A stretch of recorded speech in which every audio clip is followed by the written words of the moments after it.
धन धन सतगुरु तेरा ही आसरा। आप देख रहे हैं फेथ वर्सेस वर्डिक्ट। मैं डॉक्टर मोहित इंसा, परम पूजनीय संत डॉक्टर गुरमीत राम रहीम सिंह जी इंसा के अनुयायी, उनकी सोच व सच्चाई इस प्रोग्राम के माध्यम से आप सभी देखते, जानते व परखते हैं। तो आप सबका आज के इस लाइव डिस्कशन में बहुत बहुत स्वागत है जी। धन धन सतगुरु तेरा ही आसरा। सत्संग जी, कई टॉपिक्स हैं, कई चीजें चल भी रही हैं और सब पे थोड़ी थोड़ी चर्चा करेंगे। और कुछ एक इंटरेस्टिंग टॉपिक है आज, उस पर भी चर्चा करेंगे।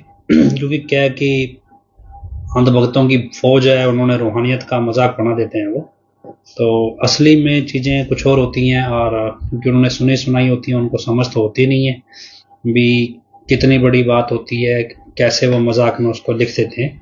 तो उन चीज़ों पे थोड़ी चर्चा करेंगे। तो पहले कुछ जानकारियां आपको दे दें। डेरे में गुरु संगत की गद्दार कमेटी या मैनेजमेंट, जिसे भी कुछ भी कहें आप, उनकी तरफ से एक अफवाह उड़ाई गई थी कि 22 अप्रैल के दिन पैरोल हो जाएगी और उसके बाद पैरोल हो जाएगी और ये पैरोल कभी ख़त्म ही नहीं होगी और बस सब कुछ ख़त्म मतलब हो जाएगा, केस ख़त्म हो जाएंगे वगैरह वगैरह ये सब।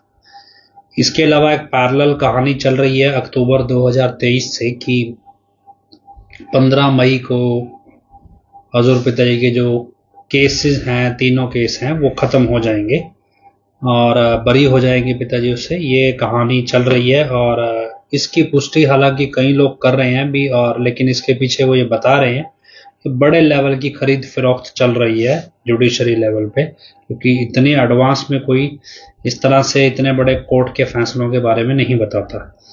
तो ये चीज़ें भी चल रही हैं साइड बाय साइड।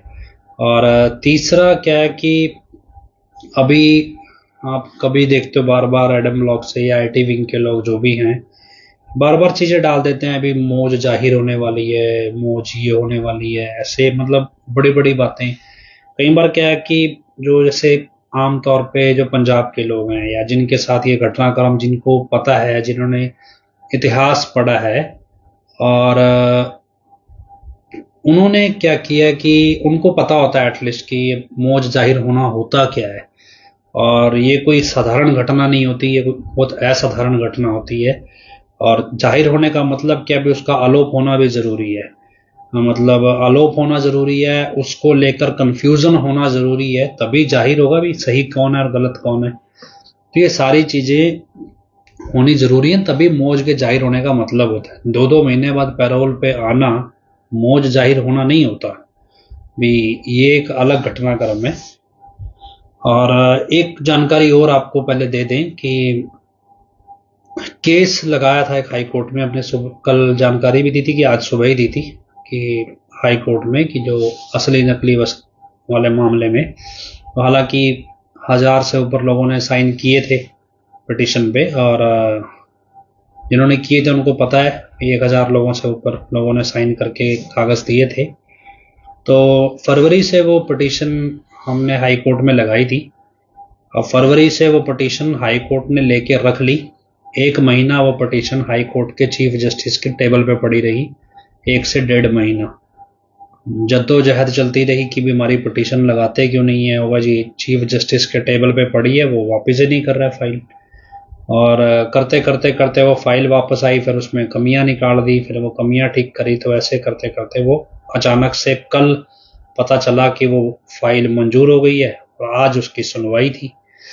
तो अब 2 महीने वो फाइल क्यों लटकी, ये हमें समझाने की जरूरत नहीं है।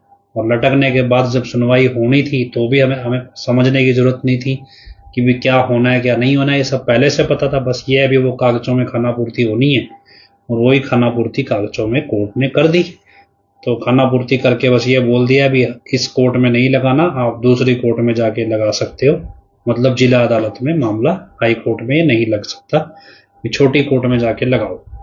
इतना कह के वो फाइल बंद कर दी।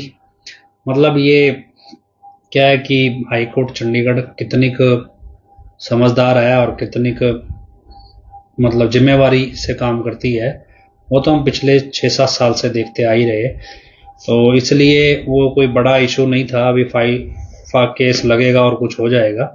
और हालांकि क्या है कि इतिहास इतना सीधा सरल नहीं होता संतों का, और इतनी आसानी से बनता नहीं है, और जब बनता है तो फिर वो मिटता नहीं है। तो अगर ऐसे ही कि कोर्ट 1 मिनट में आके फैसला कर देगी और कुछ हो जाएगा तो फिर इतिहास कहाँ रह जाएगा। इतिहास वही है जो बादलों में से जब सूरज निकलता है तो फिर वो तसल्ली से निकलता है, वो ऐसा नहीं है अभी टेम्परेरी निकलता है। तो वो चीज़ है।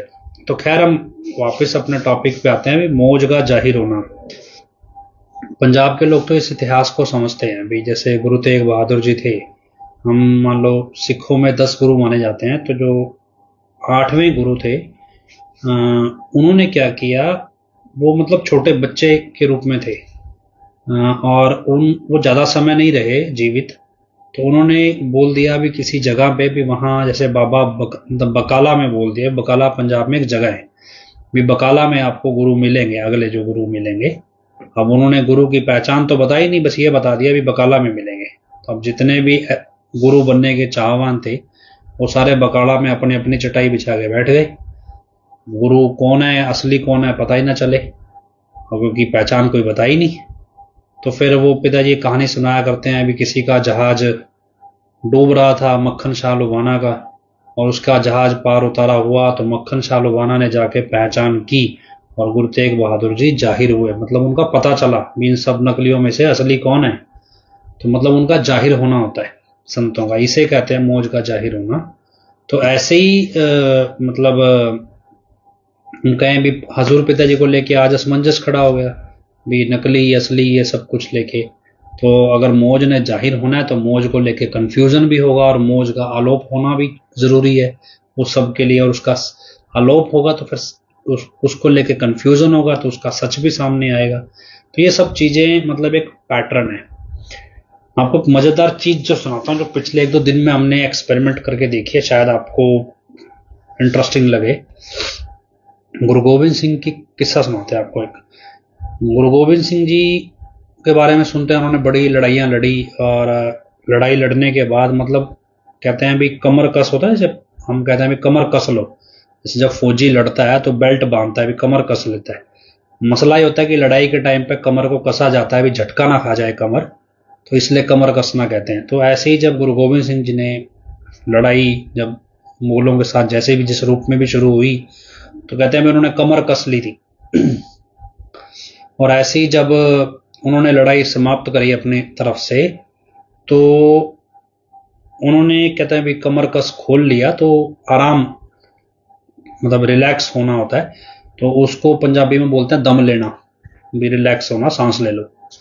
तो ऐसे ही जहां वो रिलैक्स हुए तो वहां का जो गुरुद्वारा है उसका नाम दमदमा साहब ऐसा कुछ पड़ गया, ऐसा शायद ऐसा ही कुछ है कि मतलब तलवंडी साहबों में शायद माना जाता है कि वहां पे वो रिलैक्स हुए आके, मतलब उन्होंने अपना कमर कस जो था वो खोल दिया कि अब वो आगे जंग नहीं लड़ेंगे क्योंकि सारा कुछ सेटलमेंट हो गया था। अब वो वहां जब वो रहे तो उन्होंने करीब 1-1.25 साल में जो गुरु ग्रंथ साहिब है, हाँ जो सिख जो ग्रंथ पढ़ते हैं धर्म ग्रंथ, तो गुरु ग्रंथ साहिब को लिखवाया। फिर वो बोलते थे, बाकी लोग लिखते थे, पिताजी कहानी सुनाया करते ना भी गुरु भाई बेला जी की, कि भाई बेला जी वहां पे सेवा करने आए और ऐसे, तो भाई बेला जी ना वक्त देखे ना कोई बेला जी, तो वो उस टाइम के दौर की बात है। तो सारा दिन वो गुरबाणी लिखी जाती थी, तो 1-1.25 साल बड़ी सेवा की मतलब लोगों ने। और उसके बाद गुरु गोविंद सिंह जी जाने लगे, मतलब जब हम साउथ में जाएंगे, तब साउथ को दक्षिण देश अलग कहते थे, दक्षिण की तरफ जाएंगे भी कौन कौन हमारे साथ चलेगा। तो फिर उनके साथ एक माता थी, बहन कह लो भी, जैसे उनका नाम माता भाग कौर है, भाग ऐसा माई भागो कह देते हैं, माई मतलब माता को, भाग कौर वैसे नाम था उनका, तो वो उनके साथ गई थी। इसके अलावा एक भाई रूपचंद थे, उनके 2 बेटे थे जो सेवा के तौर पर उनके साथ गए थे, लेकिन बाद में वो बंदा सिंह बहादुर के साथ वापस आ गए थे। उसके अलावा बाकी सारे टेम्परेरी थे, मतलब कोई सिरसा तक आ गया, कोई भादरा तक आ गया, कोई आगरा तक गया, कोई उदयपुर तक गया, इस तरह से कोई कहीं 5 दिन 7 दिन 10 दिन 20 दिन 50 दिन। लेकिन परमानेंट वालों में सिर्फ एक माता भाग कौर थी, और बाकी जो 2 थे वो उनको बंदा सिंह बहादुर के साथ वापस से मतलब इसके लिए जो पंजाब की आज़ादी के लिए दोबारा से लड़ाई लड़ने भेज दिया था गुरु गोविंद सिंह जी ने, जो जितना मैंने इतिहास पढ़ा है, हो सकता है कुछ ऊपर नीचे हो, जितना मैंने पढ़ा है मैं उस हिसाब से बता रहा हूँ। तो हम ना कई बार बैठ के सोचते हैं कि मेरे इतने ही सेवा करते थे, इतने सारे शिष्य थे गुरु गोविंद सिंह जी के भी, जब उनको दक्षिण में जाना था तो सिर्फ एक ही शिष्य या दो तीन ही मिले, बाकी क्यों नहीं गए? बाकी उनके साथ हमेशा के लिए क्यों नहीं गए आगे भी? क्या उनको क्या वजह रही? मतलब इतने जब उनको सब कुछ ज्ञान हो गया, सब पूरा गुरुबाणी लिखवा दी उन्होंने, मतलब ग्रंथ लिखवा दिया इतना बड़ा, तो फिर भी उनके साथ क्यों नहीं गए?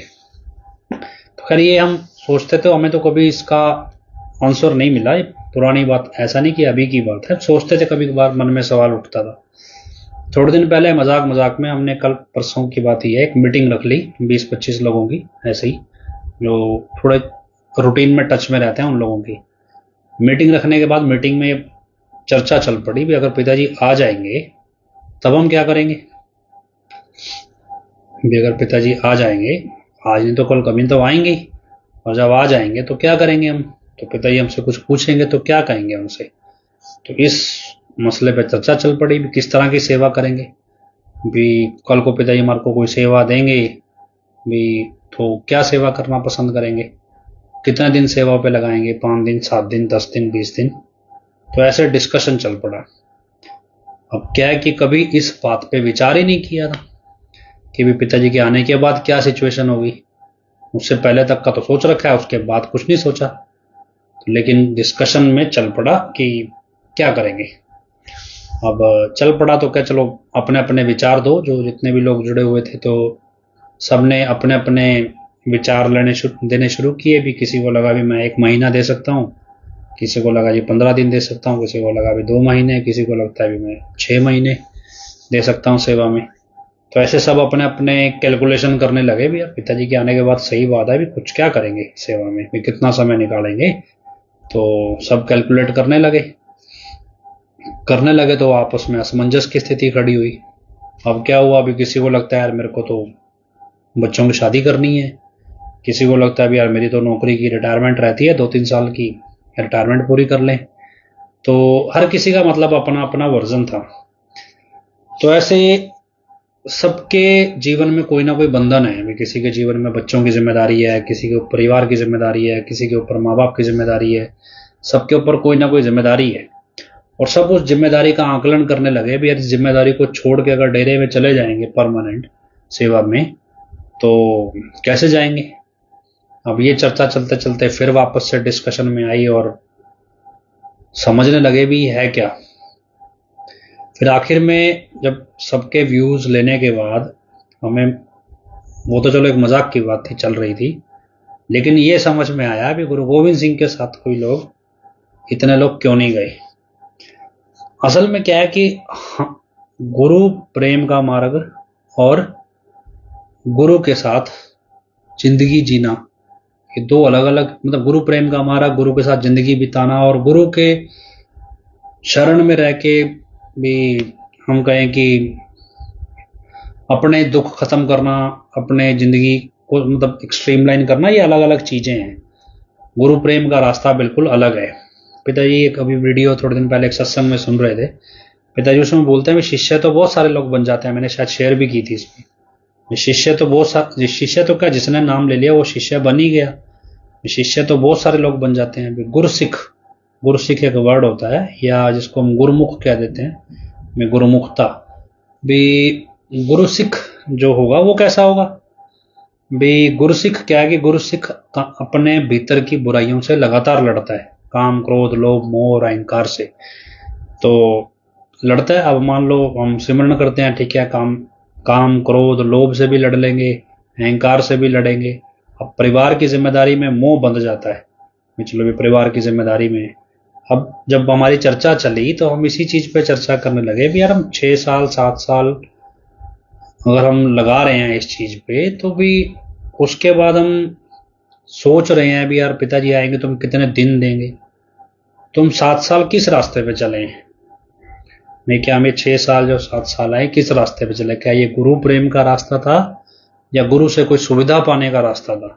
ये अगर पिताजी के आने के बाद हमें पिताजी नहीं चाहिए और अपने परिवार की समृद्धि सुख ये चाहिए, तो फिर गुरु प्रेम वाला रास्ता थोड़ी है, तो परिवार की समृद्धि को पाने का रास्ता हुआ। मतलब परिवार में आर्थिक समृद्धि या मतलब आपस में प्रेम की समृद्धि और गुरु प्रेम को पाने का रास्ता थोड़ी हुआ ये। तो जब ये चीज़ें डिस्कशन में आने लगी भी ये चीज़ें अलग हैं भी, अब इतने साल किस लिए लगाए, जब मौका आएगा तब क्या करेंगे, क्या बोलेंगे पिताजी को भी, हमें हम क्या करें जी, अब क्या बोलेंगे, कितने दिन सेवा में देंगे। तो हमने कहा फिर एडम ब्लॉक गलत कैसे होगा।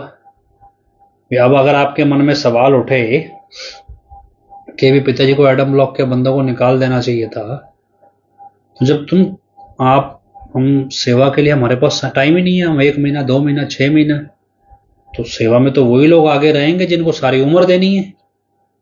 तो भी वो तो जी घर बार सब कुछ छोड़ दिया। अभी एक शेर भी किसी एक बाबा जी हैं, अपने अंकल जी हैं, एक कविशर हैं, तो उनके वीडियो मैंने शेयर किया था, उसमें वो शेर बोलते हैं भी जब तक आशिक अपने घर बार का ना रहे तब तक प्रेम सिरे नहीं चढ़ता। भी आशिक अपने घर बार को भुला दे, जब भुला देता है तब प्रेम सिरे चढ़ना शुरू होता है। तो कोई पुराने वचन सुना रहे थे किसी संतों के। तो क्या है, हमारी ये डिस्कशन चलते चलते और बढ़ने लगी भी, यार ये तो समस्या बड़ी गंभीर है कि हमने कभी विचार नहीं किया। और आप भी सोच के देखिएगा भी आपने कितना विचार किया इस चीज पे भी। कल को पिताजी आ जाएं भी, हम ये संघर्ष कर रहे हैं और चौथे दिन 5वें दिन लाइव चला रहे हैं, आप भी सुनते हैं, आगे से आगे लोगों को भेजते भी हैं, प्रचार भी कर रहे हैं नकली असली के मसले को लेके, और भी बहुत सारी चीजें जो एडम ब्लॉक गलत करता रहा उसके बारे में बताते रहे, पिताजी का सच बताने की कोशिश करते हैं, सब चीज कर रहे हैं। किस लिए? अगर एंड में जाके हमारे पास समय नहीं है पिताजी के लिए, तो फिर पिताजी के पास ऑप्शन क्या बचा? वही पुराने लफंडर जिनको हम कोस रहे हैं, वो कम से कम वो वहां बैठे हैं फुल टाइम के लिए। हम जैसे लोग तो जा ही नहीं सकते फुल टाइम, तो फिर हम गुरु प्रेम वाले रास्ते में कहाँ पहुंचेंगे? हमारा तो रास्ता फिर जाके अटक जाएगा। अभी पिताजी के आने के बाद भी अगर हमें यही बोलना है कि पिताजी हमारे घर में सुख शांति बख्शो, हमारे बच्चों की शादियां बढ़िया घर में हो जाएं, हमारा बिजनेस चल पड़े, अगर यही चीज मांगनी थी तो वैसे ही सिमरन करके मांगी जाती थी। तो गुरु प्रेम में तो फिर गुरु को पाया जाता है, उसमें समृद्धि थोड़ी मांगी जाती है। और अगर समृद्धि होगा तो मानस मजदूरी देता है, क्या रखे भगवान, मजदूरी यहाँ लेनी है या मरने के बाद सचखंड में लेनी है, ये तो हमें तय करना है। तो ये चर्चा चलते चलते अब आगे बढ़ी भी, अब ये किस दिशा में जाएगी भी, क्या करेंगे। तो सोचते सोचते भी तो गंभीर हो गया मसला भी, अब क्या किया जाए।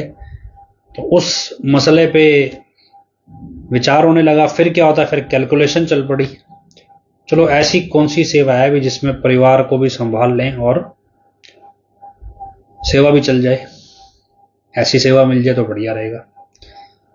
तो फिर एक भाई ने मेरे को बोला, जी ऐसा है, हम तो हर रोज सेवा पे आ जाएंगे, शाम को हर रोज घर चले जाएंगे। तो हमने कहा भी हम फिर उसने बोला जी सिमरन तो हम रेगुलर करते हैं, सिमरन भी करते हैं, चलो जितना को सिमरन करते हैं वो पर्सनल है सबका, पर सिमरन करते हैं, नियम से करते हैं, सब कुछ ठीक है, लेकिन अभी मतलब कैसे आ जाएंगे जी, बच्चे सब कुछ छोड़ के भी, बिजनेस चलता है अच्छा खासा सेटल है, अभी कैसे छोड़ के आ जाएंगे। तो डिस्कशन फिर चल पड़ी इस बात पे भी, अब क्या ऐसे में क्या करना चाहिए। मैं कहा भगवान धरती पे आया 4-5 युग के बाद, हो सकता है अभी पहले कलयुग कब आया पता नहीं, लेकिन अगर आदिकाल से सतयुग से चलें तो युगों मतलब कितने युग हो गए उसके बाद भगवान धरती पे आप आए भी, रूहों को ले जाने, कलयुग को समाप्त करने। हो सकता है अभी उससे पहले भी कभी कलयुग आया हो, तब समाप्त करने भी भगवान धरती पे आए हों। इस पिताजी का धरती पे आना रोज रोज तो होता नहीं, और हमें तो पिताजी ने नाम दे दिया, हमारा कौन सा दोबारा धरती पे हमने आना है। तो मौका तो अभी बचा है, और अभी अगर अब वाला मौका हमारे को लगता है अभी हम अपना परिवार संभाल लें, तो फिर पिताजी के साथ कब प्रेम निभाएंगे। अब चल पड़ी चर्चा, हमने कहा वो भाई से उससे भी क्या करें, तो बोला जी या तो बात हुआ था जी, या तो फिर मेरे बच्चे सेवा में परमानेंट जाएं या फिर मैं जाऊं। बच्चे जाएंगे तो ओढ़ निभाएंगे कि नहीं निभाएंगे पता नहीं, मैं जाऊंगा तो भी मतलब फिर असमंजस हो गया। अभी मैं जाऊंगा तो बच्चे छोटे हैं, क्या करेंगे, मतलब बहुत सारी चीजें उलझ नहीं, फिर हम कैलकुलेशन चल पड़ी हमारी डिस्कशन में, चलो ये वाली सेवा हम कर सकते हैं, ऐसी ऐसी सेवा तो हम कर सकते हैं, उसके अलावा नहीं करेंगे जी, ये सब कुछ है ऐसे वैसे। तो बहुत सारी चीज़ें इस तरह से भी चल पड़ी। और फाइनली फिर हम विचार करने लगे भी ये दुनिया है क्या, भी कैसी दुनिया है ये फ़कीरी की। और ये तो मैंने आपको डिस्कशन में टॉपिक इसलिए दिया कि आप भी अपने पे विचार करना, भी जो 5-6 साल 7 साल होने को आए हैं, अगर कल को पिताजी आए तो हमने ये हम सब लोग ने जितना भी ये टाइम इंतज़ार किया, इस किस लिए किया भी हमारा जीवन गुरु के प्रेम में समर्पित हो, भी पिताजी हमारे को किसी सेवा के लायक समझे। अब क्या सुनने में तो बड़ा अच्छा लगता है, भाई तो राज कराए तो तेरी वडियाई, और तो घास खुदाए तो छोड़ ना जाई। ये चीज़ हम भी सोचने लगे भी यार, क्या होता है कि जब व्यक्ति सोचता है तो फिर सोचता है वो खुद को सबसे बेस्ट पोजीशन पे रखता है कि भी मैं तो भैया सबसे मेन पोजीशन पे हूँ, बाकी सब छोटे। लेकिन अब ये जब वचन सोचने लगो भी ऐसा है भी, कोई भी व्यक्ति जब प्लानिंग करेगा कोई भी, आप अपने आप देखना, आप अपने परिवार में किसी भी चीज़ की प्लानिंग करोगे तो आप अपने आप को सबसे, क्योंकि जिम्मेवारी होती है, तो आप अपने आप को सबसे इंपॉर्टेंट पोजीशन पर रखोगे। तो ऐसे हर कोई प्लान करता है तो ऐसे ही होता है। लेकिन अब ये जब वचन सुन लो भी, तो राज कराए तेरी वडियाई, और तो घास खुदाए तो छोड़ ना जाए, तो मजाक मजाक में बात आ गई भी, अगर कल को पिताजी कहें भी हनीप्रीत डेयरी की प्रबंधक बनेगी, तो पिताजी की मर्जी है, कह देंगे क्या पता भाई पिताजी मोहनलाल नैन जैसे कोई प्रबंधक बना दे तो क्या होगा, मैं क्या सह लेंगे? गुरु का वचन है भी, हम तो शीश झुका के मानना पड़ेगा। तो अब फिर से दिमाग चलने लगता है भाई क्या करेंगे क्या करेंगे क्या करेंगे। तो बहुत सारी चीज़ें मतलब हंसी मजाक में डिस्कशन चली, लेकिन मसला ये कि गुरसिक्खी के रास्ते को ही हम सीख रहे हैं ये 6-7 साल में। मतलब हम जो चीज़ समझ रहे हैं, पिताजी कहते हैं अभी शिष्य का मतलब गुरु का बिछोड़ा क्या है, अभी आंख में झोंकना है एक तरह से शिष्य को, और जब आंख में झोंकने का मतलब है अभी वो वहां से और सुनहरी होकर निकले, समझदार बन के निकले और सुनहरी चमक के साथ निकले, तो कुछ सीख के निकले। तो हो सकता है अभी ऐसी चीज़ें जो हमें पिताजी समझा रहे थे हमने तब तो गौर की नहीं, लेकिन अब जब इस भट्ठी में जले हैं तो कुछ समझ आ रही है चीज़ें थोड़ी थोड़ी। तो वही चीज़ें हम डिस्कशन में आई, तो हम सोचते भी यार वचन तो बड़े होते हैं, सुनने में बड़े अच्छे लगते हैं, लेकिन मानने में बड़ा तेल निकलेगा। कल को पिताजी आके अगर किसी ऐसे एडम ब्लॉक वाले को रिस्पेक्ट दे दें तो वही जान निकलने वाली हो जाएगी, तो भैया ऐसे कैसे रिस्पेक्ट मिल गई। लेकिन अब अगर गुरु मुक्ता तो यही कहती है भी आपको जो गुरु कहे वो आंख मूंद के मान लेना है, तो इतना आसान होगा नहीं।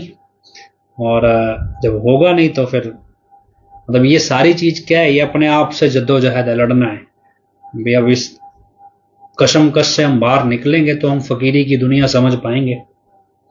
तो खैर हम इसको दूसरे सेंस में मैं आपको बताता हूँ जितना मेरे समझ में आया, बाकी ऐसा नहीं कि मेरा कोई पढ़ा हुआ है कहीं से। तो जो जो हम डिस्कस करते हैं कुछ लोग हैं डिस्कस कर लेते हैं, तो जो जो एनालाइज करते हैं समझते हैं वही मैं आपके सामने परोस रहा हूँ। ये कोई ऐसा बंधा हुआ रूल नहीं है या कोई किताब में लिखा हुआ नहीं है, जो हम डिस्कशन में निष्कर्ष निकालते हैं वो आपके सामने रखते हैं। तो क्या हुआ कि हम ये सोचते हैं भी फकीरी है क्या, वे आखिर संतों का कोई दुश्मन क्यों बन जाता है, भी फकीरी किस खेत की मूली है, भी है क्या, भी फकीरी क्या है, भी काम क्रोध लोभ मोह अहंकार, भी ये मन और माया, भी ये सब उलझाने के लिए है। एक इंसान अपनी जिंदगी में निश्चय करे भी मैंने इन सबसे लड़ना है और लड़ते रहना है, तो ये फकीरी का रास्ता है फकीर। अब फकीरी में क्या है, भी उसका कोई दुश्मन नहीं है, उसका कोई दोस्त नहीं है, उसका एक ही दोस्त है, वो है भगवान। उसको किसी के सहारे की जरूरत नहीं है, उसका एक ही सहारा है भगवान। उसको जिंदगी में कुछ भी मिलता है, चाहे वो किसी के जरिए मिले, वो यही बोलता है भी इसके जरिए नहीं मिला, ये भगवान ने मुझे इसके जरिए दिया। मतलब हर चीज में उसको भगवान कह देते हैं, सतगुरु कह देते हैं, भी उसको अपने गुरु को मानता है, या फिर मतलब इस ट्रैक पे चीजें समझते हैं। फकीरी यही है, भी वो फक्कड़ है, भी उसको किसी चीज की परवाह नहीं है, उसको पता है भी मेरे को बस अपनी इन बुराइयों से लड़ते रहना है और आगे बढ़ते जाना है। अब ऐसे में एक कोई पूर्ण फकीर भी होता है। एक तो फकीरी में मतलब लोग पड़ गए, मतलब हम कह देते हैं डेरे में जितने सतब्रह्मचारी आए वो इसी मंशा के साथ आए भी हमें अपनी बुराइयों से लड़ना है और फकीरी के रास्ते पे चलना है और भगवान का प्रेम पाना है, गुरु का प्रेम पाना है। तो उन फकीरों में ऐसे ही जो गुरु भी होता है वो भी एक फकीर की भांति होता है, लेकिन वो फकीर पूर्ण होता है, मतलब उसने इन सारी बुराइयों पे उसके ऊपर कोई हावी नहीं होती बुराई, उसका वो तो पहले से ही मतलब पूर्ण है, वो पूर्ण ही जन्म लेता है। तो उसने ऐसा नहीं भी लाइफ में स्ट्रगल करके वो पूर्ण हुआ होता है, उसने पूर्ण ने ही जन्म लिया होता है। तो अब तो किसी पूर्ण फकीर की शरण में जाके आदमी फकीरी सीखता है। मान लो हम लोग ही हैं, हम लोग किसी भी समस्या किसी भी वजह से लेके डेरे में आए भी फकीर की शरण में आए और धीरे धीरे हमें रूहानियत समझ आ रही है, फिर आगे बढ़ना है। फिर एक स्टेज आज जिस चीज़ की जैसे डिस्कशन कर रहे हैं कि भी क्या पिताजी के आने के बाद क्या होगा, क्या फकीरी के रास्ते की अकल आई है हमें पिछले 6-7 साल में भी फकीरी कहते किसे हैं। तो क्या फकीरी का क्या है भी फकीर का भगवान मालिक, मतलब जो मालिक है वो भगवान है, वही सब कुछ कंट्रोल करता है। अभी क्या है कि पिताजी कोई भी काम कर रहे हैं, पिताजी क्या बोलते हैं जी हमारे को परम पिताजी का आदेश हुआ हमने कर दिया, हम कौन सा अपनी मर्जी से कर रहे हैं। मान लो जामे इंसान पिलाना है, परम पिताजी का ऑर्डर आया जी हमने पिला दिया, अभी हमने थोड़ी रुकना है, अभी परम पिताजी का ऑर्डर, भगवान से दोस्ती है, भगवान जो कह रहा है वो कर रहा है, पूर्ण फकीर है, अभी उसके जरिए भगवान सारे काम कर रहा है। बस कह लो भी भगवान का एक रूप है फकीर, है वो भगवान ही असल में, पर क्या है भी भगवान की जो पावर रूल्स में बंधी है वो फकीर नहीं बंधा है उसमें। फकीर फकड़ है, वो कुछ भी बख्श देगा, भगवान रूल्स के हिसाब से बख्शेगा। तो इसलिए फकीर की जो वैल्यू है भगवान से बहुत ज्यादा हो जाती है, तो पूर्ण फकीर की। अब ये एक फकीरी है। अब फकीरी में क्या है भी भगवान उसके जरिए काम कर रहा है, तो आगे क्या है भी जो सत्ता होती है देश में, मान लो राजा है, अब फकीरी की ताकत क्या है भी लोग फकीर की ताकत देखते हैं, भैया इसके जरिए इतना बड़ा काम हो रहा है, ये तो बहुत समझदार आदमी है, बहुत पहुंचा हुआ आदमी है, बड़ी नॉलेज है, हर चीज फकीर की बेस्ट लगती है। फिर जो पूर्ण फकीर होता है तो लोग जुड़ते भी हैं, लोग जय जयकार भी करते हैं, अभी इसमें कोई कमी नहीं है, सब कुछ मतलब फकीर के फेवर में चलता है। अब राजा जो है वो दो तरह के होते हैं। एक तो राजा जिसने व्यवस्था संभालनी है, उसने कानून बनाना है, राजनीति देखनी है, कानून के हिसाब से अपराधियों से भी डील करना है, अच्छे लोगों से भी डील करना है, सजा भी सुनानी है, इनाम भी देना है, हर तरह की चीज होती है जो पहले जैसे राजतंत्र होता था उस तरह से। एक तो इस तरह का राजा है। एक दूसरी भाषा में कहें कि आज की सिचुएशन में आओ, मान लो फ्यूचर चलते हैं, फ्यूचर में क्या है कि आज से 100 साल बाद की बात करें अगर हम, अभी एक प्रैक्टिकल सिचुएशन लो, अभी आज की सिचुएशन को हम एक बेस मान लेते हैं, मान लो 100 साल बाद क्या वो भी पिताजी की पूरी संत आए तो जितनी संगत बढ़ेगी उनकी अपनी एक व्यवस्था बन जाती है अपने आप में। अब जो राजा टेक्निकली कानून बना रहा है, राजनीति देख रहा है, उसको फकीरों के काम से कोई टेंशन नहीं, कोई इंटरफेरेंस नहीं, उसको कोई मतलब नहीं है फकीर क्या कर रहे हैं, करने तो जो कर रहे हैं, मेरे देश के नागरिक हैं, अच्छा काम सिखा रहे हैं, सिखाने दो, क्या फर्क पड़ता है, मेरा काम तो भैया राज चलाना है, कानून बनाना है, मेरा इस काम पे फोकस है, अभी उनका काम भक्ति भाव सिखाना है। अभी क्या है, एक तो इस तरह की राजनीति होती है। दूसरी राजनीति क्या है, अभी मान लो आप इतिहास से उठाओ, भी एक गुरु मान लो चोला छोड़ गए, उसके बाद क्या अभी आगे जो लोग हैं उन्होंने क्या किया, अभी बेस बना लिया, अभी अगला फकीर कोई आएगा ही नहीं। मतलब हम कहें भी दुनिया में हम सत्संगी बने, हम सेवा के रास्ते पे चले, हम धीरे धीरे ये चीज सीख रहे हैं कि कब हम अपने जीवन में फकीरी को अपनाएंगे, 20 साल में, 30 साल में, 40 में, 50 में, 60 में, 70 में, 80 में। पिताजी बोलते हैं कभी तो रिटायरमेंट लो दुनियादारी से, कब अपनाएंगे, यही तो सीख रहे हैं हम डेरे में, तो फकीरी सीख रहे हैं। और कभी ना कभी हमें लगेगा अभी सब कुछ छोड़ छाड़ के अब सिर्फ भक्ति करनी चाहिए और सेवा करनी चाहिए, बहुत हो गया दुनियादारी, अपना हमारे सारे काम निबट गए। बहुत सारे ऐसे सत ब्रह्मचारी हैं जो अपने पारिवारिक जिम्मेदारियां खत्म होने के बाद डेरा में ब्रह्मचारी बने। लेकिन अब आप फ्यूचर समझे भी, मान लो कोई गुरु चोला छोड़ गया, आगे गुरु नहीं मतलब उस तर्ज पे आए, तो अब उन्होंने क्या घोषणा कर दी भी फकीरी, अब फकीर कोई आएगा ही नहीं, भी अब फकीरी का रास्ता है ही नहीं कोई, भी अब हम समझाएंगे आपको फकीरी कैसे होती है, भी और कोई नया फकीर आएगा ही नहीं, मतलब दुनिया अब फकीरी के रास्ते चलेगी तो हमारे हिसाब से चलेगी। तो उन्होंने मतलब एक तरह से कॉपीराइट ले लिया। धीरे धीरे क्या है कि जब कोई नया फकीर आया आपको जैसे कबीर साहब के सामने समझे, भी मान लो कबीर साहब से पहले भी कोई गुरु हुए होंगे, संत हुए होंगे, मान लो उन संतों के बाद उनके जो शिष्य हैं, उनके आगे बच्चे, आगे करते करते उन्होंने सोचा भी रूहानियत तो हमें ही पता है, बाकी किसी को पता ही नहीं। लेकिन अब जब मान लो कबीर साहब आए तो कबीर साहब की रूहानियत के जब चर्चे चले तो राजा जो थे वो परेशान होने लगे। यार ये तो, खास तौर पे वो राजा परेशान होता है जो अपनी छवि धर्म के आधार पे बनाता है। हाँ, जो व्यवस्था बनाने के आधार पे बनाता है वो राजा परेशान नहीं होता फकीरों से। जो धर्म के आधार पे छवि बनाता है उसको लगता है भी मेरा ज्ञान पूर्ण है। उसको ये चीज नहीं सिखाई होती कि भी फकीर आते रहते हैं। जिसके दिमाग में ये बैठ जाए भी फकीर कभी आएगा ही नहीं, अब अगर फकीर आएगा ही नहीं तो फिर आध्यात्मिक दुनिया के मायने ही क्या है। अगर हम बचपन से धार्मिक शिक्षा लेते लेते एक स्टेज पे आके फकीरी में हमने दाखिल होना है, जब हमारा कोई मुर्शिद ही नहीं है फिर फकीरी किसके जरिए होगी। मतलब एक बुल्ले शाह का आता ना वो, ना मैं पंज नवाजा पढ़िया ना मैं कुंडा खड़काया, ऐसा कुछ है। बुल्ले शाह नो मुर्शद मिलया उन्हें एवं ही जा बख्शाया। मुर्शद ऐसी चीज है, मुर्शद ऐसा प्राणी है जो आपके सब उसके सामने कोई आपको शरीयत में, कोई आपको नियम से, कोई आपको पूजा पाठ ऐसे कोई नियम बंधे कुछ नहीं है। मुर्शद खुश होगा उसने वैसे ही बख्श देना सब कुछ। तो क्या है भी एक कॉन्सेप्ट जनरेट हुआ भी फकीर मतलब अलग अलग टाइम पे कि अब इस स्टेज के बाद कोई फकीर आएगा ही नहीं। तो लोगों ने कॉपीराइट क्लेम कर लिया उसका। अब दो तरह की राजनीति खड़ी हुई। एक राजनीति कौन सी, व्यवस्था बनाने वाली, और एक राजनीति धर्म के आधार पे भी। धर्म के आधार पे जैसे संतों ने बनाया भी उन्होंने हमारे को, अब हमें आगे वो राज के फॉर्म में कन्वर्ट करनी है। फकीरी आपको राजपाट से दूर ले जाती है, राजपाट के नजदीक नहीं ले जाती। वो आपको जरूरत ही नहीं है। जब आपको भगवान मिल रहा है तो आपको इतनी छोटी सी धरती के ऊपर एक छोटे से राज्य, देश, शहर का राजा क्यों बनना है। फकीरी आपको इन सब चीजों से ऊपर उठा देती है। अगर जो आर्टिफिशियल फकीरी का प्रचार कर रहे हैं वो आपको इस तरफ घसीट रहे हैं भी हमें धर्म का राज होना चाहिए, भी धर्म के मतलब धर्म का ठेकेदार जो होगा वो राजपाट में होना चाहिए। अगर हम उस दिशा की राजनीति में, मतलब अगर हम आज के हिसाब से देखें तो जैसे बीजेपी की राजनीति है, आरएसएस की राजनीति है, भी ये सब क्या है भी हम धर्म के ठेकेदार हैं, धर्म के हिसाब से राजनीति। अब इनको व्यवस्था बनानी तो आती नहीं, इनको सिर्फ धर्म का पता नहीं कौन सा इनको पाठ पढ़ा दिया, फिर राजपाठ में जाओगे तो तब भगवान मिलेगा, कैसे मिलेगा पता नहीं। जबकि फकीरी जो है वो इस सब चीजों से बिल्कुल दूर है।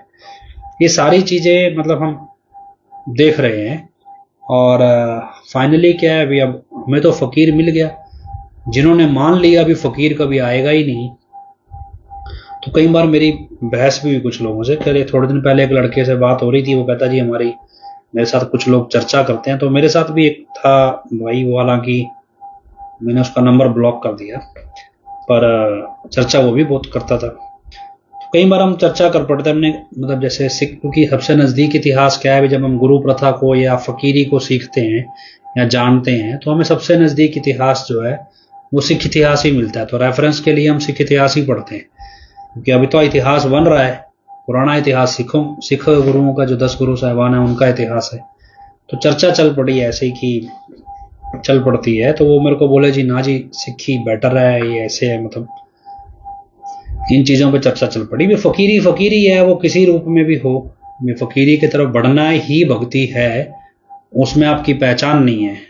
मतलब अब आप काम करो तो लोग मोह अहंकार मन माया से लड़ रहे हैं। कोई भी शिष्य, गुरु का शिष्य लड़ रहा है तो वो जाति देख के तो नहीं लड़ रहा है।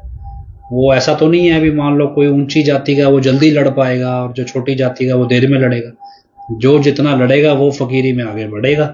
अभी आज एक वीडियो किसी ने शेयर किया, अभी जो बहुत सारे उसने ऐसे ऐतिहासिक कैरेक्टर गिनाए, 5 प्यारे थे या ऐसे अलग अलग थे, तो वो सारे कैरेक्टर में काफ़ी कैरेक्टर लोअर कास्ट के थे, लेकिन वो सारे अव्वल दर्जे के जो ऐतिहासिक मतलब एक मशहूर हुए, मतलब सम्मानित लोग हुए या आदरणीय जिनको आज माना जाता है, वो सारे लोग लोअर कास्ट के थे, लेकिन वो भक्ति मार्ग में आगे तक गए।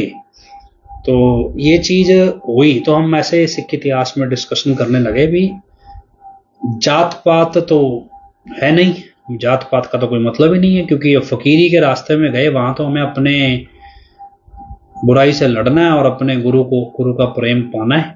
इसमें जात धर्म का तो कॉन्सेप्ट ही नहीं है। और लेकिन अब जो कॉन्सेप्ट परोसा जाता है भी ऊंची जात का छोटी जात का, भी ये कॉन्सेप्ट बड़ा उलझा हुआ है। भी ये कॉन्सेप्ट कौन परोस गया। फिर चर्चा चल पड़ी कि जी ऐसा है वैसा है ये वो। हमने कहा भी ऐसा भी चलो काटनी नहीं किसी की बात, लेकिन बात पे बात है भी धरती पे पाप बढ़ने लगे, धरती का पानी जहरीला होने लगे, लाइलाज बीमारियां पनपने लगे, उस धरती से लोग देश छोड़ के भागने लगे और नशों में धुत हो जाएं जवान, जितने नौजवान हैं। ये गुरु की कृपा के लक्षण है या कहर के लक्षण है? किस चीज के लक्षण है ये भी? अगर हम कहें भी हमारी धरती जी बड़ी पवित्र है, तो समृद्धि के लक्षण क्या है? समृद्धि के लक्षण है भी आपस में प्रेम है, साफ सुथरा भोजन करते हैं, आपस में प्रेम से बातचीत करते हैं, एक दूसरे की मदद करते हैं। ये दायरा जब बढ़ता जाएगा तो ये समृद्धि का लक्षण है। आपस में लड़ रहे हैं, देश छोड़ के भाग रहे हैं, नशों में धरते हैं, जात पात पे लड़ रहे हैं, धर्म के नाम पे लड़ रहे हैं, ये समृद्धि का लक्षण थोड़ी। तो डाउन आ रहे हैं, तो फिर गलती किसकी?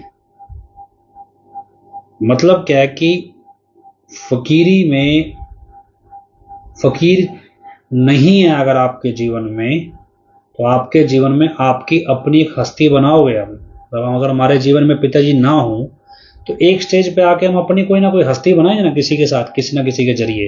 अगर कोई जीवित फकीर होगा वही हमारे को लड़ना सिखाएगा बार बार। उसको खुश करने के लिए हम अपने आप को मारेंगे, अपनी अहंकार को भी मारेंगे।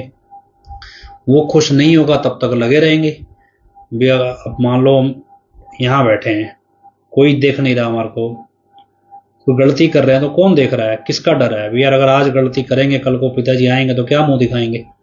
क्योंकि हमने मान लिया कि हमारा गुरु सतगुरु जो है वो सर्वज्ञ है, वो हर सब कुछ जानता है और सब जगह मौजूद है।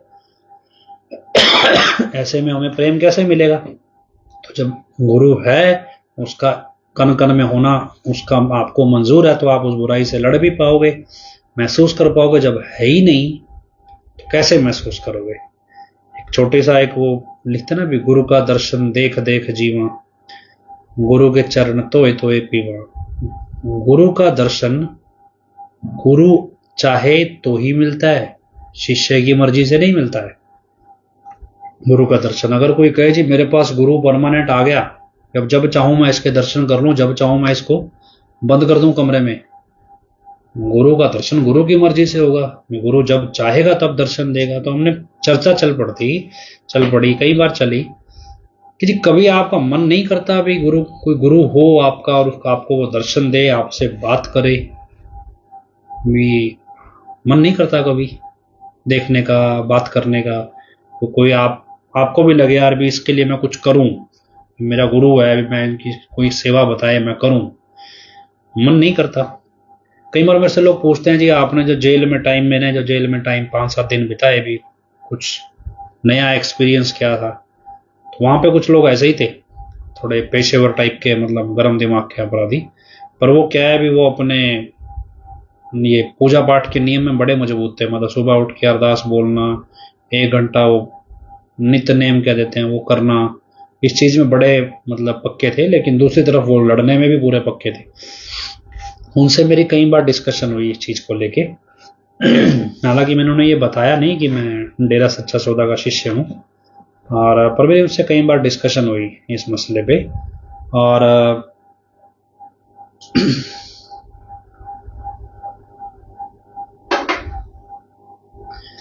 जब डिस्कशन हुई तो यही बात चलती थी। मैंने उसको एक ही बात पूछता था, मैंने कहा जी आप सब कुछ करते हो, अरदास भी करते हो, सब कुछ करते हो, भी आपकी सारे पूजा पाठ में एक चीज मिसिंग है कि आप गुरु से गुरु का दर्शन क्यों नहीं मांगते?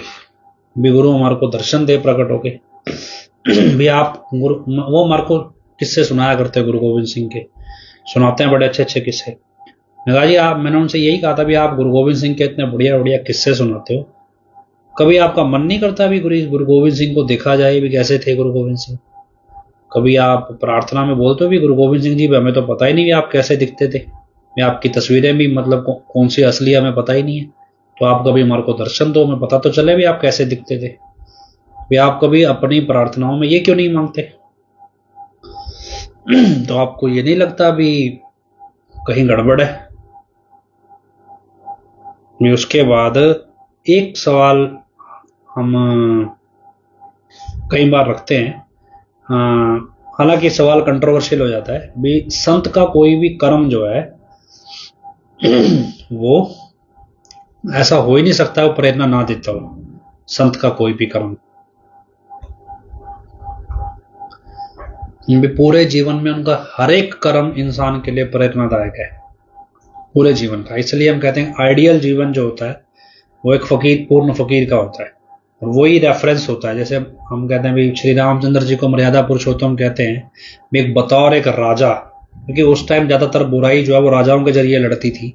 तो जो बतौर एक राजा, एक मर्यादाएं राजा की कैसी होती हैं, तो उसको डिफाइन किया था। एक राज धर्म जिसे कहते हैं भी, राजा किसी भी देश, स्टेट, शहर का हो भी, उसका धर्म क्या होता है, तो ये एक मर्यादाएं डिफाइन की थी राजा की श्री रामचंद्र जी ने, और इसलिए उनको मर्यादा पुरुषोत्तम कहा गया भी। राम राज में राम का राज कैसा होना चाहिए, उसमें राजा की मर्यादाएं क्या होती हैं, तो उन्होंने डिफाइन की थी। ऐसे जब संत आम लोगों की तरह रहे, एक तो वो राजा के फॉर्म में रहे, लेकिन अब काफी इतिहास जितना भी लगभग पिछले 300, 400, 500 साल का है, उसमें ज्यादातर जो संत हैं वो आम इंसान के तौर पर रहे। 2000 साल भी जाओ आप, भी आम इंसान को कैसे जीना चाहिए, तो ये संतों का प्रोफाइल है, आइडियली वही है। तो सवाल ये बार बार उठता है भी, जो गुरु गोविंद सिंह जी का अंतिम समय बताया जाता है, पूछ रहे भी कोर्ट में क्या हुआ, तो कोर्ट में कुछ नहीं हुआ जी। कोर्ट में लोअर कोर्ट को रेफर कर दिया। होना क्या था, वो तो एक नौटंकी चलती है हाई कोर्ट में हर बार की तरह, वो तो फॉर्मेलिटी होती है और चल ही रही थी। लोअर कोर्ट को डायरेक्ट कर दिया, अभी लोअर कोर्ट में जाओ, और कुछ नहीं कहा। तो खैर सवाल वहां था भी, जो गुरु गोविंद सिंह जी का अंतिम समय है वो जिस तरह से डिफाइन किया गया है इतिहास में नहीं कह सकते हम, जो इतिहासकारों ने डिफाइन किया है वो कंट्रोवर्शियल है कई मतलब लोगों के लिए। और हालांकि जब हम कहें भी संतों का प्रत्येक कर्म प्रेरणादायक है, तो जो वो इतिहासकार किसी ने लिख दिया तो वो चीज कंट्रोवर्शियल आ जाती है, और वहां पे समझ आता है भी ये चीज वो प्रेरणा नहीं दे रही, तो इसका मतलब ये चीज संतों के हिसाब से नहीं हुई। अगर संत का कर्म आपको प्रेरणा नहीं दे रहा, तो इतिहास आप पढ़ रहे हो, तो इसका मतलब इतिहासकार ने कहीं गलती की है। ऐसा हो ही नहीं सकता कि संत का कर्म आपको प्रेरणा ना दे। तो अगर संत का कर्म प्रेरणा नहीं दे रहा, तो इतिहासकार ने झूठ लिखा, और झूठ लिखा तो उसमें उसका कोई ना कोई स्वार्थ था। अब जब इस तरह की बातचीत होती है तो लोग नाराज हो जाते हैं, और इससे ज्यादा मुझे लगता है कुरेदना नहीं चाहिए। तो ये चीज मतलब हुई। तो मेरे साथ भी एक था भाई, वो काफी डिस्कशन करता, लेकिन जब मैंने उससे ये बात की तो मुझे कहने लगा जी आपके अंदर तो सिखों के प्रति नफरत ही बहुत भरी है, आप तो हमारे इतिहास को गलत बता रहे हो, आप तो नफरत की निगाह से हमें देखते हो, हमें झूठा बता रहे हो। उनको बोला भी, अब उनको कैसे समझाएं भी, तुम्हें झूठा थोड़े ही बता रहे हैं, हम तो ये बता रहे हैं भी संतों का कर्म प्रेरणादायक ना हो, ऐसा हो नहीं सकता। और अगर कुछ इतिहासकार ने लिखा है और ये प्रेरणा नहीं दे रहा, तो इतिहासकार ने गलत लिखा है, संतों के अंदर कमी नहीं हो सकती। और उसके बाद भी अगर उसने झूठ लिखा तो कोई ना कोई वजह रही होगी, और वो वजह कोई ना कोई, तो वजह भी आपको जो लोग उसको सही इतिहास बताते हैं वो वजह भी बताते हैं भी क्या वजह रही भी, ये गलत इतिहासकार ने यहाँ पे गलती की। लेकिन क्या है कि अगर आप सच से भाग रहे हो तो इसमें हम कुछ नहीं कर सकते कि आप, तो वो सारी चीजें चलो हम समेट के वापस अपने उस पर आए कि हजूर पिताजी को लेके जब हमारी चर्चा दोबारा चलती है, अभी अब पिताजी वापस आए तो क्या होगा। आप कभी कल्पना खुद से करके देखिएगा, पिताजी वापस आएंगे तो क्या होगा।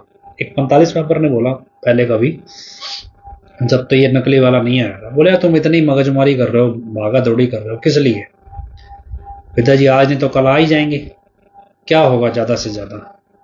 मान लो पिताजी कल आ जाएं, तो आज मान लो 22 तारीख है, तो 23 तारीख को दर्शन तुम कर लोगे, 24, 25, 26 या 27 को कल हम कर लेंगे। सिर्फ 4 दिन पहले दर्शन करने के लिए मत्था मारी कर रहे हो क्या, इतनी सारी मगजमारी। मतलब बड़ा अजीब सा उन्होंने एक सवाल रख दिया कहीं किस लिए भी पिताजी आएंगे, दर्शन तो खुले होंगे, सबको ही देंगे, स्टेज पे चढ़ेंगे सबको ही दिखाई देंगे, इसमें कौन सी नई बात है। दर्शन तो ओपन सत्संग तो लगाएंगे ही। तो फर्क सिर्फ इतना है, भी तुम्हारे को पहले दे देंगे दर्शन ज्यादा ही है, हमें थोड़ा 2 दिन बाद में दे देंगे, यही फर्क होगा। सोचना पता क्या है, वैसे तो ना सोचो, लेकिन जब बड़ा सोच लोगे तो फिर वहां गड़बड़ हो जाएगी। मैंने आपको पहले भी कई बार एग्जांपल दिया है लड़के का, कि वो गलतियां करता गया, उसको लगा माफी तो मिल ही जाएगी, और जब वो माफी मांगने आया करे तो 6 महीने वो चक्कर काटता रहा डेरे के। जैसे ही वो डेरे में आया करे पिताजी या तो मजलिस कैंसिल कर दिया करें या माफी ना दिया करें। और 6 महीने बाद उसको एहसास हो गया कि भाई ये पिताजी मेरे को सबक सिखा रहे हैं और कुछ नहीं है भाई, और वो मतलब इतना परेशान हो गया भी, या तो मैं सुसाइड ही कर लूँ या आत्महत्या ही कर लूँ भी, मेरे को माफी नहीं मिल रही। तो तब जाके पिताजी ने माफी दी थी। तो क्या है भी, ऐसा नहीं है, आपकी जिंदगी के हालात ही ऐसे बन जाएंगे भी, आपको दर्शन होंगे या नहीं होंगे पता ही नहीं। तो ये जरूरी नहीं है अभी आप सोचो भी कल को पिताजी आएंगे तो ठीक है। अभी जो लोग सोचते हैं अभी ना जी हम तो 2 दिन बाद दर्शन कर लेंगे, कौन सी आफत है, कौन मगजमारी करे। तो आप अपने आप से सोच के देखना, जब पिताजी आएंगे तो आप मान लो मौका मिले, कुछ पिताजी खुश हों, कुछ बख्शने के मूड में हो, तो क्या मांगेंगे, और मांगेंगे तो क्या मांगेंगे, मतलब किस, पिताजी कहते ना भी मांगना हो तो चज होना चाहिए मांगने का। तो भी गुरु से भी मांगना, कोई प्रसन्न हो गुरु तो मांगो, क्या मांगो। एक चुटकुला सुनाया करते हैं भी, एक बड़ी भक्ति करी, शिव जी प्रकट हो गया तो 3, एक बाप बेटा और उसकी घरवाली थे, मतलब ऐसे। तो कह जी एक ने मांग लिया जी भूखी बहुत थी, समोसा दे दो। दूसरे ने गुस्से में बोला जी समोसा इसके नाक पे लगा दो। तीसरा बोलता भी ऐसा सब कुछ नॉर्मल कर दो। मतलब क्या है भी, पिताजी प्रसन्न हो तो आप कभी मांगो तो क्या मांगोगे। तो हम जिस रास्ते चले भी, हमें डेरे में आके फकीरी सीखनी थी और अपनी जिंदगी में जो जिम्मेदारियां हैं उसे पूरी करके फकीरी के रास्ते बढ़ना था। फकीरी क्या वाकई में आ जाएगी, क्या हम सीख जाएंगे। 2017 में जब पिताजी गए तो पिताजी ने बोला ना भी हम क्या चाहते हैं हमारे बच्चे बता देंगे। हमने कभी इस दायरे में सोचना ही नहीं चाहा कि फकीरी है क्या चीज। पिताजी जिन कामों को कर रहे हैं, पिताजी भजन बोल रहे हैं, जब से तू मुझ में आया हो रहे सब काम, राम जी तू करता कमाल है। मतलब फकीरी क्या है, अभी हम दुनिया इस तरह से समझा रही है, मतलब कि पिताजी को भी बड़ा शातिर दिमाग है जी, बड़े स्तर के अपराधी हैं, बड़े तेज तरार है, 5 करोड़ लोग अपने पीछे लगा लिए। पिताजी क्या कह रहे हैं भी, फकीरी है तो जो कर रहा है मालिक कर रहा है, हम थोड़े ही कर रहे हैं। हम तो फकीरी में जी रहे हैं, जो हमारे को ऊपर से आदेश आ रहा है हम तो वो बोलते जा रहे हैं। जो भगवान बोल रहा है वो हम आपको आगे बोल देते हैं, हम थोड़ा ही बोल रहे हैं, तो भगवान बोल रहा है। ताकत किसकी काम कर रही है, भगवान की। दुनिया क्या समझ रही है भैया, अरे फकीर की ताकत ही बहुत बढ़ गई है तो हमारे को खा जाएगा। और यही चीज हमें शायद समझनी थी कि फकीरी की ताकत फकीरी के जीवन में है। फकीरी की ताकत मतलब पिताजी की ताकत पिताजी के दिमाग में नहीं है, पिताजी की ताकत पिताजी की फकीरी में है। और फकीरी की ताकत वास्तव में ईश्वर की ताकत होती है, एक इंसान की अपनी ताकत नहीं होती। एक किस्सा सुनाया करते हैं, आपने सुना होगा भी, एक कोई गुरु गोविंद सिंह का एक शिष्य था। तो क्या हुआ, वो लड़ाई लड़ते थे तो दुश्मन ने एक दिन एक हाथी तैयार कर लिया कि भाई हाथी से लड़ाया जाएगा। तो अब गुरु गोविंद सिंह जी वाले खेमे में चर्चा चल पड़ी भी हाथी से कौन लड़ेगा। तो वहां पे एक जयचंद नाम का शायद आदमी था, बहुत तगड़ा लंबा चौड़ा था। तो गुरु गोविंद सिंह जी कहते ये लड़ेगा। अब वो थोड़ा दिमाग से चलने वाला बंदा था, वो कैलकुलेशन लगाए भाई गुरु गोविंद सिंह जी तो मेरे को तगड़ा समझ के लड़ा देंगे, पर हाथी से कौन लड़ेगा, हाथी जितना थोड़ी हूं मैं, मेरी ताकत। तो वो क्या हुआ, सुबह उठ के वो भाग गया। जब वो भाग गया तो जब युद्ध का टाइम हुआ, कहा जी कहाँ गया जयचंद, वो तो गायब हो गया जी। तो अब कौन लड़ेगा हाथी से। तो उनके वहां पे कहते हैं भी एक घोड़ों का गोबर उठाने वाला था, या कह लो पशु संभालने वाला कोई सेवादार था, नाम था बचित्तर सिंह। क्या जी बचित्तर सिंह लड़ेगा। बचित्तर सिंह कैसा था, ऐसे बिल्कुल सिंगल हड्डी, फूक मारो तो गिर जाए, इतनी सिंगल हड्डी थी। वो कहा जी बचित्तर सिंह को बुलाओ, वो लड़ेगा। अब बाकी सारे देख रहे हैं भी यार चलो जयचंद तो फिर भी लड़ लेता, बचित्तर सिंह तो कैसे लड़ लेगा। लेकिन बचित्तर सिंह को बुलाया गया। अब गुरु गोविंद सिंह जी ने उसको अपना हथियार दिया कोई, ये हथियार ले और लड़ हाथी से जाके। बचित्तर सिंह जाके जैसे ही उसने हाथी के ऊपर वो हथियार चलाया, हाथी धराशायी हो गया। हाथी धराशायी हो गया तो बचित्तर सिंह अपने मन में क्या सोच रहा है, मतलब अरे भी यार सारी उम्र यार गोबर ढहा ढा के गाड़ दी हमने, तो वो तो पता ही नहीं था मेरे में इतनी ताकत है, मैंने तो भाई हाथी मार दिया, कमाल हो गई, हाथी हरा दिया या धराशायी कर दिया भी। दुली चंद, अच्छा दुली चंद होगा वो, ठीक ठीक, दुली चंद था जो पहले जो भाग गया था। वो जयचंद मेरे वैसे चढ़ा हुआ है किसी और उस पर। तो क्या हुआ कि वो बचित्तर सिंह गए भी, ये तो मैं तो ये लिखा किसी ने, नागिनी बर्छा दिया था, हाँ कोई हथियार था, उतना मेरे को याद नहीं है, नागिनी बर्छा होगा जो भाई बता रहे हैं गुरसिमर सिंह। तो वो भाई बड़ा खुश हो यार, बचित्तर सिंह भाई तो पागल है यार, कमाल है, सारा उम्र तूने गोबर ही ढोता रह गया, ये तो ताकत ही तेरे को आज पता लगा, अभी तो पावर ही कुछ और निकला। अब क्या मन में अहंकार आ गया, अहंकार आया तो उसको लगा भी चलो गुरु गोविंद सिंह का भी ठीक है, युद्ध तो हो गया आज का काम, आ जाओ घर बैठते हैं बात करेंगे। अब उसको था भी गुरु गोविंद सिंह का हथियार है, ये वापस भी लेके जाना है। अब सारे बचित्तर सिंह को देख रहे हैं यार, कमाल कर दिया बचित्तर सिंह ने। बचित्तर सिंह के मन में अहंकार है कि भाई आज तो मेरे को तो पता ही नहीं था मेरे में इतनी ताकत है। अब जो वो जाके वो, ये भाई ने क्या लिखा, नागनी बर्छा, जब वो नागनी बर्छा उठाने लगा तो उससे वो उठे ना, जब उठे ना तो उसके मन में आया कि ये तो गड़बड़ हो गई भाई। अब कहेंगे यार यही हथियार तो उठा के चलाया और हाथी को मार दिया, अब ये हथियार इससे उठ भी नहीं रहा। अब वो अपने मन में फिर क्या सोच रहा, कहता गुरु जी माफी दे दो, गड़बड़ हो गई, मैंने तो समझा मेरे में ताकत आ गई, मुझे क्या पता था, तो आपकी दी हुई ताकत है, ये ऐसे बेइज्जती मत कराओ अभी किसी तरह, ये उठवाओ, अब ऐसे तो बेइज्जती हो जाएगी, भी लाज रखो जी हमारी। तो अंदर ही अंदर पछतावा भी कर रहा है। तो फिर होते ना गुरु तो जान ही जान होते, तो वो फिर वो उसके अंदर फिर से ताकत आ जाती है, वो हथियार उठा के गुरु साहब को वापस करता है। अब वापस आके अब सारे सुनना चाहते हैं कि भाई तूने कैसे मारा भी हाथी को, युद्ध में सारे को खड़के थोड़े देख रहे हैं, दूर खड़े होते हैं। तो वहां चर्चा चल पड़ी भी तूने हाथी को मारा कैसे, बचित्तर सिंह बताए। बचित्तर सिंह फिर वहां बताता भी मैंने थोड़ा ही मारा है हाथी, ये तो गुरु साहब का कमाल है, मेरे से तो यह उठे ना। कहने का मतलब जो भक्ति का मार्ग है वहां पे जब पिताजी को कोई कहता पिताजी ये तो आपने ऐसे कर दिखाया, ऐसे कर दिखाया, पिताजी बार बार एक ही बात बोलते हैं, हमने थोड़ा ही किया, सतगुरु कर रहा है, हमसे करवा रहा है, हम थोड़ा ही कर रहे हैं। अब हमें लगता है भी यार पिताजी तो औपचारिकता कर रहे हैं हमें बताने की, भी अपनी वाहवाही नहीं करना चाहते सामाजिक तौर पे, लेकिन वो प्रैक्टिकली बता रहे हैं भी फकीरी की जिंदगी ऐसी ही होती है। इंसान कितना मर्जी बड़ा काम कर जाए, उसे पता होता है भी काम मैं नहीं कर रहा है, भगवान कर रहा है। एक बार पिताजी से ही किसी कोई बात चल पड़ी, तो पिताजी मतलब जिम जो जाते हैं ना, जैसे जिम में जाते हैं तो किसी को पता है अभी फ्रंट शोल्डर रेज ऐसे एक्सरसाइज होती है, अभी एक डंबल पकड़ के ना ऐसे उठाते हैं, मतलब फ्रंट शोल्डर रेज आगे से उठाते हैं, वेट उठाते हैं ऐसे उठा के। तो कोई 10 किलो उठाता है, कोई 15 किलो, जो अच्छा मतलब रूटीन में एक्सरसाइज करने वाला होता है 20 किलो वजन उठा लेता है ऐसे फ्रंट शोल्डर रेज में। तो चर्चा चल पड़ी, 2008-9 की बात है पिताजी के सामने, पता नहीं 2010 की होगी, तो कि भी फ्रंट शोल्डर रेज कितना वेट उठा लेते हैं, कोई 10 किलो, कोई 15, कोई 20।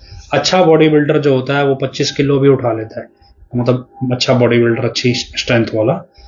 तो अब एक ऐसा भी था जो 30 किलो भी उठा लेता था वहां पे मीटिंग में। और करते करते पिताजी तक बात आई, पिताजी बोले, पिताजी से पूछा पिताजी आप कितना उठा लेते हो वेट फ्रंट शोल्डर में। तो पिता कहते हम तो बेटा 50 किलो का बट्टा उठा लेते हैं, ऐसे चक्की पे रखा हुआ सीधा फ्रंट ऐसे उठा के उल्टा ऊपर सीधा कर लेते हैं फ्रंट शोल्डर रेस। वहां पे लड़का बोल पड़ा क्या पिताजी फिर आप तो पिताजी हो, आप तो 100 किलो भी चक दोगे, आपका क्या है। पिताजी मतलब वो मतलब एक तरह से पिताजी को ये दिखाया भी आप तो भगवान हो, भी आप तो 100 किलो चक दो, आपका क्या है, भी हमारे बस का थोड़ा ही इतना चकना। पिताजी वहां पे वचन फरमाए, पिताजी ने कहते बेटा अभी आपको हमारे वचनों पे भरोसा है, भी हम सही बोलते हैं, है जी है जी, क्या आपको विश्वास है भी जो हम बोलेंगे वो पूरा हो जाएगा, हो सकता है। क्या जी बिल्कुल विश्वास है। कि जब हम आपको कह रहे हैं कि आप हमारे जैसे बन सकते हो, तो क्या आपको हमारे पे विश्वास नहीं। ये बात पिताजी ने कई बार दोहराई कि जब हम आपको कह रहे हैं भी आप हमारे जैसे बन सकते हो तो क्या आपको हमारे पे विश्वास नहीं है। अब उस टाइम तो सुन लिया हमने भी, चलो यार भी ठीक है।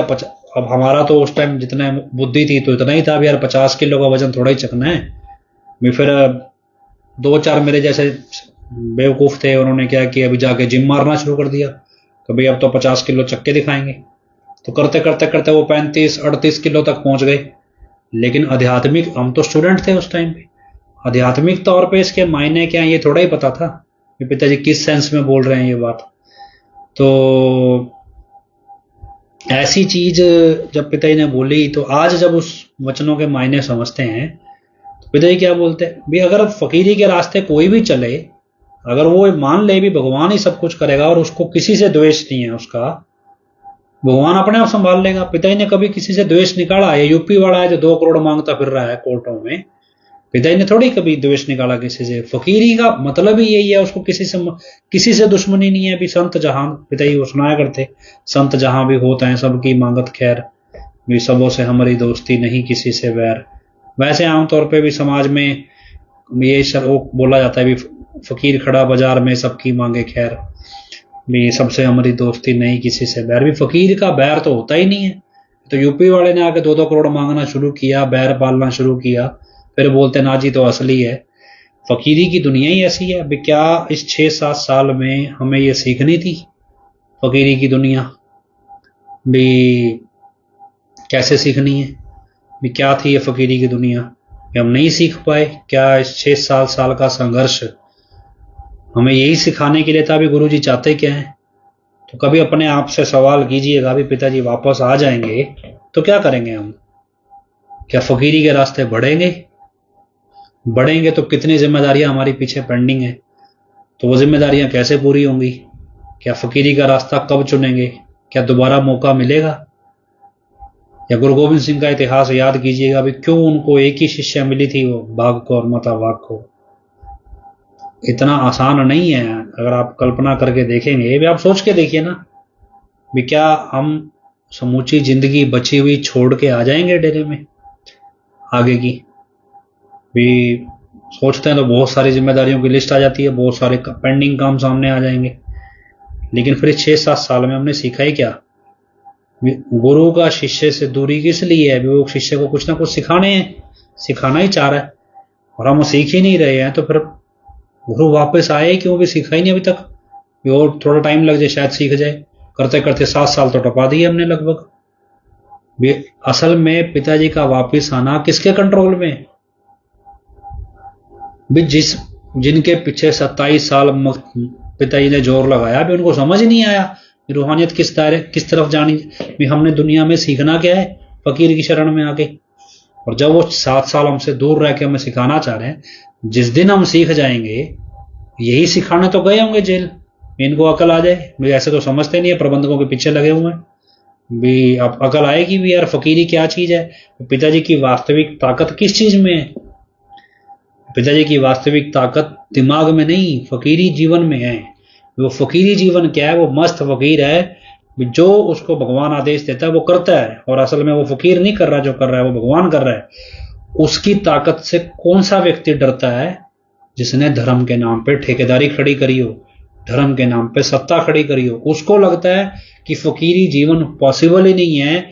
फकीर तो भैया आखिरी श्री रामचंद्र जी थे, कोई कहेगा श्री कृष्ण जी थे, कोई कहेगा जी भी इस वाले गुरु के बाद कोई गुरु हुआ ही नहीं जी। जिन्होंने मान लिया भी फकीर दुनिया में हो ही नहीं सकता, और उन्होंने फिर अपनी सत्ता अपनी हस्ती कायम करनी शुरू कर दी, वही संतों के दुश्मन बनेंगे ना। अब आपको पता ही नहीं है भी रूहानियत क्या है। मतलब अगर हम दुनियादारी के हिसाब से देखें, कांग्रेस है, हम किसी की बढ़ाई नहीं करते, लेकिन कांग्रेस है, वो क्या सेकुलर है, उसको मतलब ही नहीं है धर्म कर्म भी, धर्म कौन क्या कर रहा है कोई मतलब नहीं है। अगर आप देखो भी कांग्रेस का राज जिस स्टेट में भी रहा, भी कांग्रेस ने कभी पिताजी का सत्संग बंद नहीं किए भी, कभी भी किसी भी स्टेट में कभी पिताजी को कोई काम करने से रोका नहीं। 2007 में मान लो बादल की सरकार आई पंजाब में, उसने बंद करा दिए। 17 में जैसे ही कैप्टन अमरिंदर सिंह की सरकार आई, पिताजी ने बार बार प्रबंधकों को बोलना शुरू कर दिया था कि पंजाब में सत्संग कराओ, सत्संग कराओ। तो हो सकता है भी सत्संग ना हो जाए, इसीलिए सारी साजिश रची गई हो। ऐसे 2002 में जब अमरिंदर सिंह की सरकार आई थी, तब अमरिंदर सिंह स्पेशल हेलीकॉप्टर लेके आया था भी सिरसा डेरे पिताजी के पास। तो पिताजी ने पंजाब में कितने सत्संग किए थे लाइन से। लेकिन वो वही अमरिंदर सिंह ने जब पिताजी के खिलाफ बरगाड़ी में नाम डलवा दिया, अमरिंदर सिंह खत्म हो गया, उसकी सत्ता ही खत्म हो गई, उसका राजपाट खत्म हो गया। तो संतों की दुनिया तो फकीर ही है, जो फकीर के साथ खड़ जाएगा, फकीर ने तो वचन कर देने भाई कुछ भी, लेकिन फकीरी के खिलाफ खड़ोगे कितनों के नाम गिनोगे आप। बंसी लाल था जिसने दुनिया भर की चेकिंग कराई, हजारों चालान काटता था संगत के, वो कहाँ है आज, उसका नामो निशान है कोई बंसी लाल का। चौटालों ने पूरा जोर लगा लिया, 20 साल तो सत्ता से बाहर हो गए, रह ही रहे हैं, कोई बंदा साथ खड़ने को तैयार नहीं है चौटालों का। बादल का क्या हाल हुआ देखा है, अपने आप में 1980 के टाइम से सत्ता चलाता आ रहा है, खत्म होने के कगार पे है, पता ही नहीं है। ठीक है, और कौन है, बीजेपी का सुपड़ा साफ होएगा, आप मानो। परम पिताजी ने वचन कर दिया हजूर पिताजी को, कोई भी पहाड़ भी टकराएगा चकनाचूर होगा। कैप्टन अमरिंदर सिंह के पूर्वजों को संतों का वरदान था भी आपकी पीढ़ियां राज करेंगी। जिस दिन कैप्टन अमरिंदर सिंह ने एक सच्चे संत के खिलाफ कदम उठाया, नतीजा क्या हुआ, नतीजा राजबाग छीन गया, और इस तरह से छीना कि वापस आने का उम्मीद ही खत्म हो गई वापस आने की। यही काम आप आम आदमी पार्टी के साथ देख लो।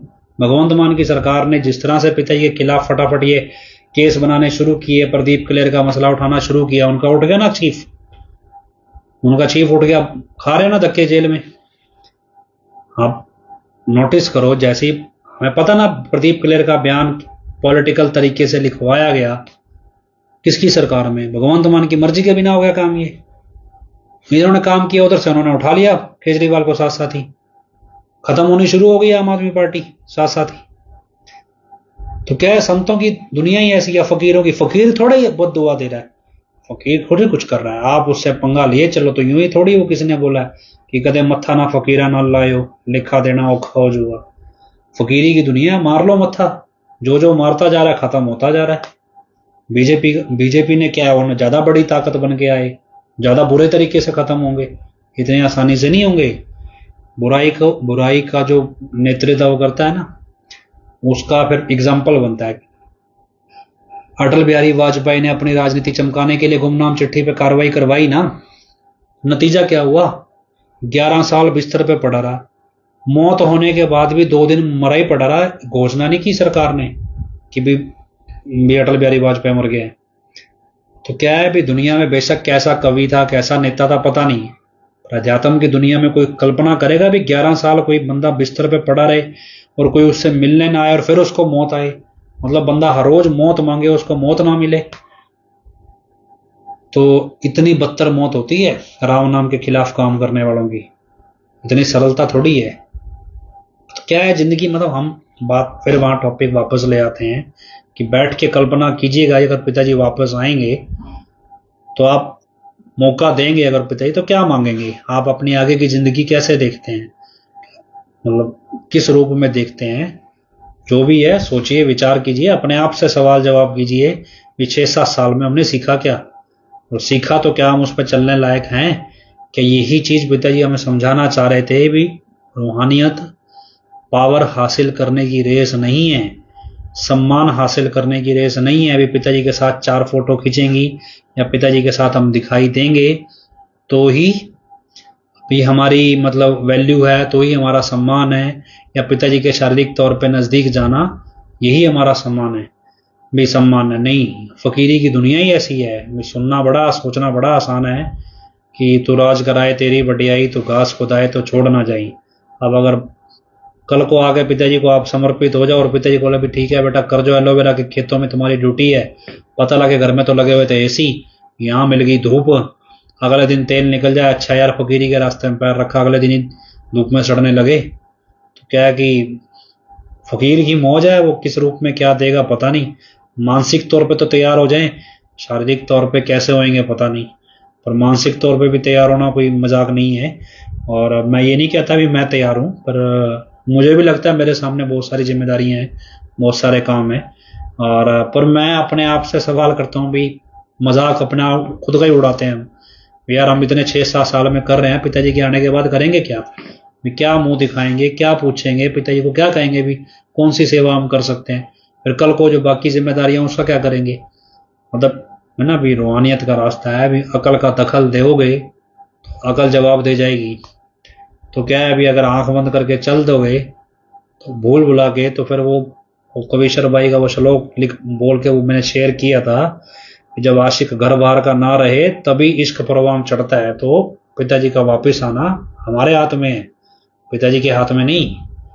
हमने जब पिताजी का रास्ता पकड़ लिया, हमने गुरु प्रेम पाने के रास्ते में बढ़ गए, तो मुर्शिद को तो आना ही पड़ेगा ना। अभी इनको रास्ता आगे का दिखाना है, इसी रास्ते पे तो लेकर आना था जिस रास्ते को भटक के एडम ब्लॉक के पीछे लग गए, उसी रास्ते पे वापस आना था। अगर हम जिस दिन ये रास्ता पहचान लेंगे वापस आने का, उस दिन हो सकता है भी पिताजी के आने का भी थोड़ा काम सरल हो जाए।